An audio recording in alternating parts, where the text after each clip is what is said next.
Okay, we all know what this is. This is the formula for compound interest. The more you compound in a year, the closer the value is to the Euler's constant, which is approximately 2.71828. Nice. But what about this thing here? This thing is the formula for the compound interest, but reversed.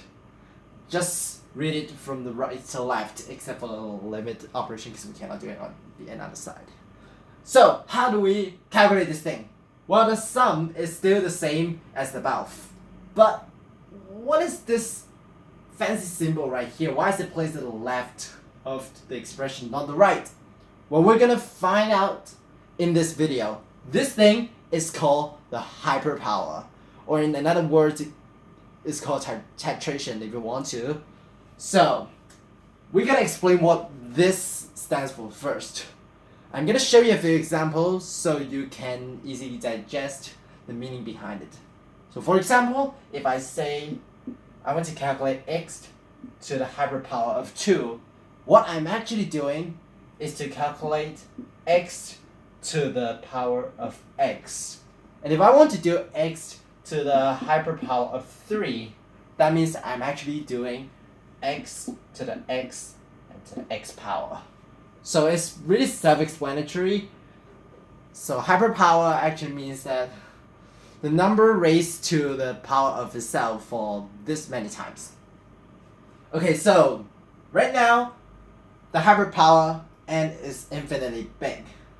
And so that means we will have to raise this sum here to the power of itself for infinitely many times. And since we know this thing is 1 because 1 over infinity is 0, 0 plus 1 is 1.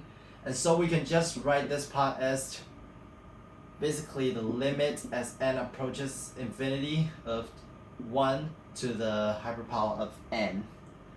And this thing is just 1 to the 1 to the 1 to the 1 to the 1 to the forever.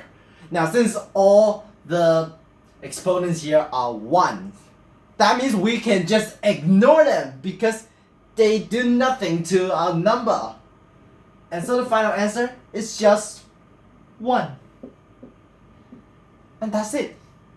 For compound interest, the more you compound in a year, the larger the values, the interest you get.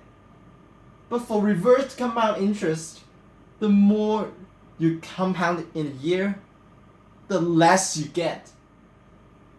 That is, not gonna lie, really interesting.